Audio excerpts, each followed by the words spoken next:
এই দামোদর মাসে অনেক রকমের সবজি যখন খাওয়া নিষেধ, সেই সময় কি বানাবো সেটা ভাবতে ভাবতে আজকে দেখলাম শুধু কচু আর পড়ে আছে থোড়।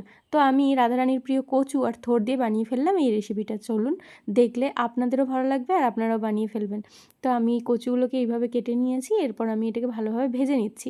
আর এদিকে থোড়টা দেখুন তো এরকম আমি কুচি কুচি করে কেটে নিয়েছি। এরপর দিলাম কালো জিরে, দিয়ে দিলাম লবণ আর দিয়ে দিলাম হলুদ।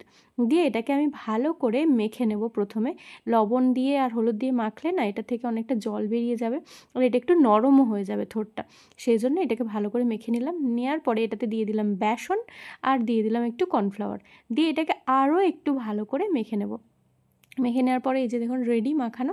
এরপর আমি এটাকে পকোড়ার মতন তেলে, কম তেলে একটু ভেজে নেব।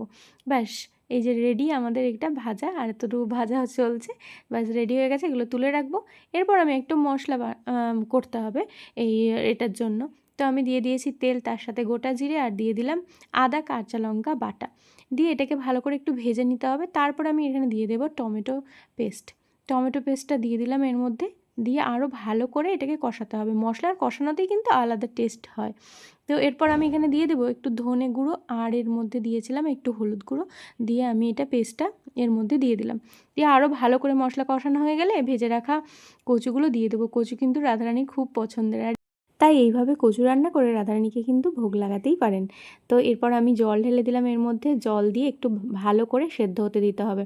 আর কচুগুলো কিন্তু খুবই ভালো ছিল, তাই বেশিক্ষণ সময়ই লাগেনি, তাড়াতাড়ি সেদ্ধ হয়ে গেছে। এই যে ফুটছে শুরু করছে, আমি দেখছি যে সেদ্ধ হয়ে গেছে। তো আমি কি করলাম যে একটু এবার বড়াগুলো দিয়ে দেবো, দিয়ে আরেকটু ফুটিয়ে তুলে নেব। বড়া দিয়ে বেশিক্ষণ আমি ফোটাই না, যে কোনো রসা হোক আর যে কোনো সবজি হোক। ব্যাস রেডি হয়ে গেছে কচু দিয়ে থোড় কোপ্তা। তো কেমন লাগলো অবশ্যই জানাবে। আর এইভাবে করার পরে যদি চাও একটু গরম মশলা আর একটু ঘি ছড়িয়ে দিতে পারো, ফ্লেভারটা আরও সুন্দর হয়ে যাবে। তো এরপর আমি প্রসাদ পেতে বসে গেছি। আর কি লোভ সামলানো যায়, হ্যাঁ বলো তো? এই রকম করে রান্না করে দেখবে তুমি এক নিমেষেই না এক থালা ভাত শেষ করে ফেলেছো। যেমন স্বাদ তেমনই লোভনীয় ব্যাপার। ভালো লাগলে অবশ্যই বানিও, আর ভালো লাগলে সবার মধ্যে শেয়ার করে দিও।